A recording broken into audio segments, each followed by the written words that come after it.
come to the bold analysis. We are ringing the bells of a looming referendum as we cry out that economy is not on our side. But Kenya Kwanza needed to lay down their priorities. Are they veering off from the priority?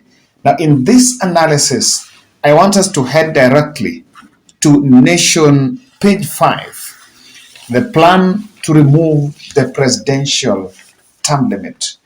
This has caused a discussion in this country. And of course, in this analysis, I want to tell you the behind the scenes revelation by Fafi Member of Parliament, Salah Yakub. The Fafi Member of Parliament, who is actually an Azimio ally, has come out with very damaging narrative on Kenya Kwanza. But I don't think I'm shocked. These are things that cannot be done behind President William Ruto. But will the governors be roped in? According to this article, Fafi MP Salah Yakub said some UDA lawmakers are working on a constitutional amendment bill to replace the two-term limit with an age limit of 75 years. Should the MPs have their way, William Ruto, if they will give William Ruto, Dr. William Ruto, the sitting president, the leeway to seek re-election for 4 terms, 2027, 32, and 37. Ruto is now 55, and so by 2037 he will be 75. Mr. Yakub, who said there have been closed-door discussions on the proposal, however, did not divide the names, but again, behind the new development or whether it was abusing the UDA party top brass. I think we may have to look at the Legal and Justice Affairs Committee at this moment on who is sitting on the Legal and Justice Affairs Committee. Now, recently we actually did a story here on what the government was actually doing to make sure that they institute constitutional changes. And it was really something that caused a lot of discussion here when there was a sponsored motion on what exactly would lead to a change of constitution on matters CDF. So this is something that will require a two-third majority of the National Assembly. I don't think they have those numbers, the two-third. And it also requires a general majority win in a referendum. For you to change presidential term limit, it's something that must go to a referendum. Remember, William Ruto, in the last 2 attempts to amend the constitution, in 2010, he was on the no side. In 2017, he again opposed the BBI. And I have always maintained that the ground of opposing even the BBI was not on the merit, but because it was advancing, according to him, a political agenda to install Raila Odinga as the president and also to extend what could be a term of former President Uhuru Kenyatta. So Kenyans were hoodwinked that such a constitutional review process was only aimed at benefiting some individuals. But again, what are we dealing with? And I think the people that are even around President Ruto should be very wary of unloading understanding or rather a building revolution that Ruto is negating the gains that we've made as a country. I want you to remember this. The two-term limit was introduced in 1992, ahead of the 1992 general election, after the repeal of the Section 2A. And after that, by the way, even in the 2010 constitution, it was upheld that the presidential term was to be capped at 2 terms. Then when that was introduced, even in the referendum, they actually spoke about the 7-year term something, but it was somehow removed because it brought a lot of hostility from the public.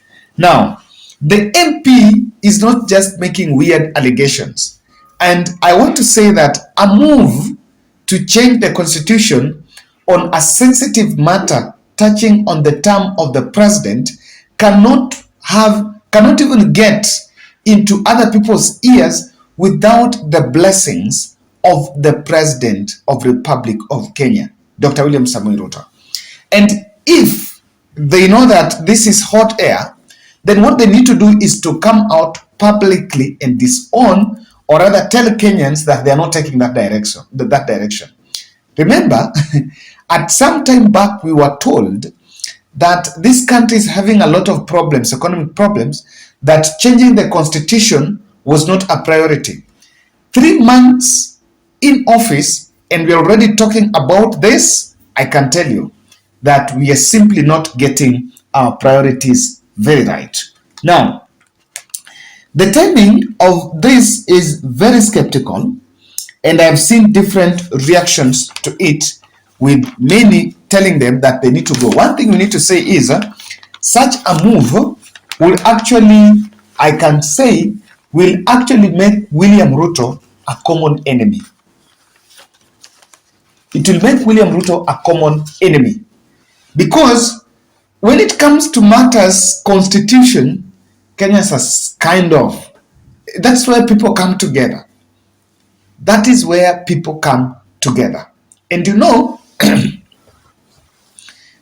there seems to be an understanding that Raila Odinga may not be in the ballot in the next general election. And William Ruto has successfully gone to suppress other potential presidential candidates. By the way, to say the truth, if election is to be called today, the only person that can give William Ruto a run for his money is Raila Amolo Odinga. This is not overrating him, but this is the truth. And now if you remove Raila in the scene, there seems to be something coming up. And don't you think it is not now comfortable enough to trash everything as diversionary? Could it also be a trap with the trapping on two design?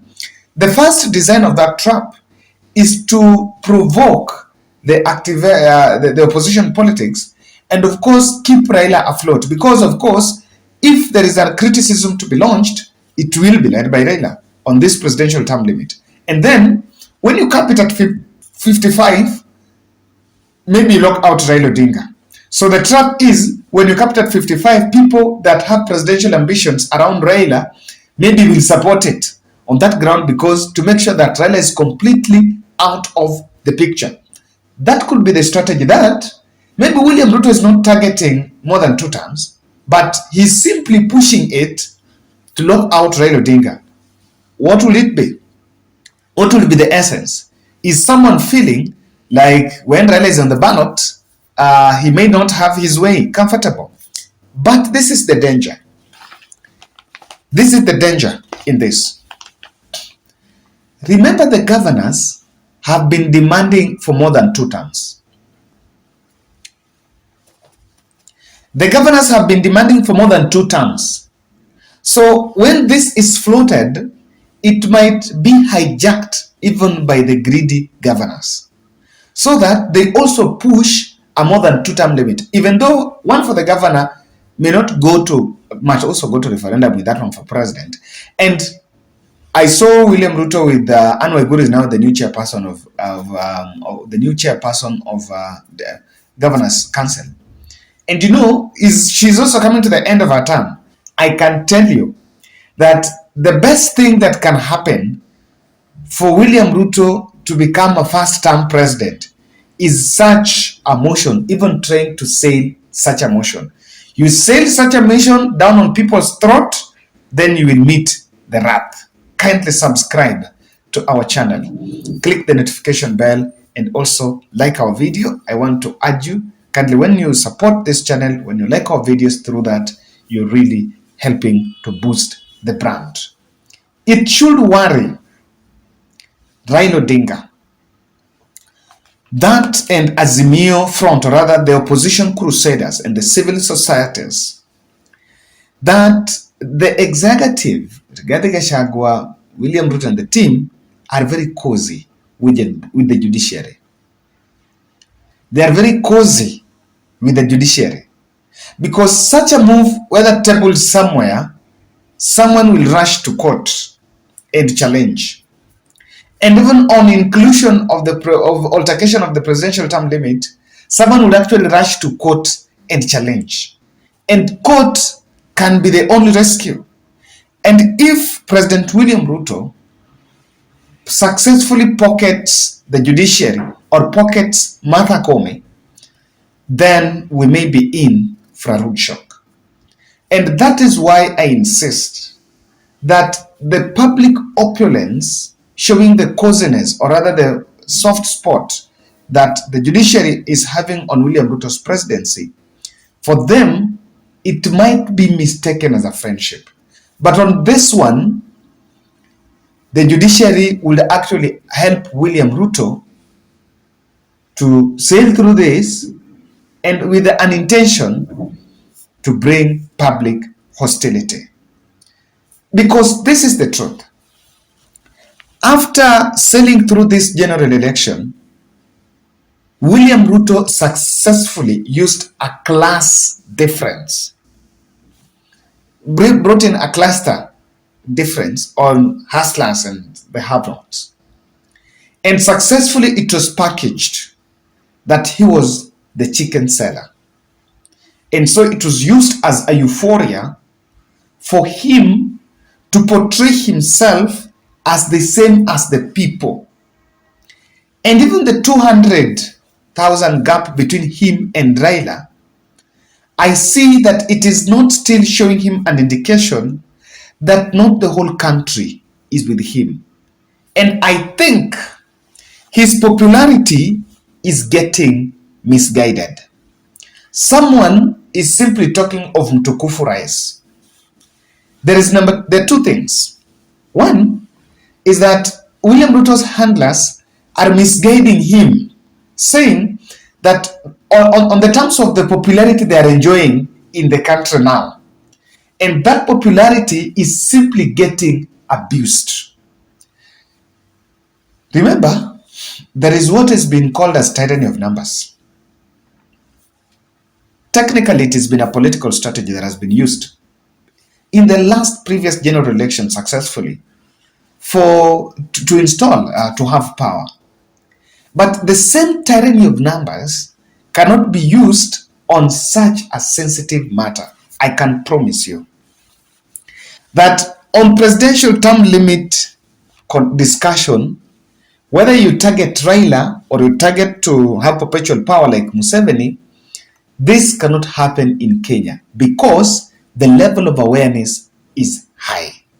The internet penetration is high and people are vigilant. In fact, I can say that if someone is just doing this, maybe kufurahisha William Ruto just to bring, but this cannot be done without his consent, then that is what is crafting the downfall of this regime. And when you talk about this, the same constitution, the same sword that William Ruto used against Raila Odinga and Uhuru Kenyatta through the BBI process will successfully be used against him. The people around him are misguiding him that you are loved, Mtukufu Rais. So you just do it. It will go. That's not how it works. In fact, it was just a majority win. It's not about the national popularity. And secondly, if you push for more than, maybe you demand 3 terms, what would that mean for Musalia Mudavadi and the likes? Don't you think that's also going to break away Mudavadi? Because even Mudavadi has the presidential ambitions. There are many people within William Ruto's circle that have those presidential ambitions. But will it be successfully be said that maybe he has realized that he has contained Western? And is everyone going to buy into this? Because the question of referendum, pushing for a referendum, is very emotive. It's actually taking us back to politics. I have said more than once in the Bold podcast that if you see a push for something that heading to referendum, then you know that government has failed. That's what I can tell you. This one, because their stand was referendum is not a priority.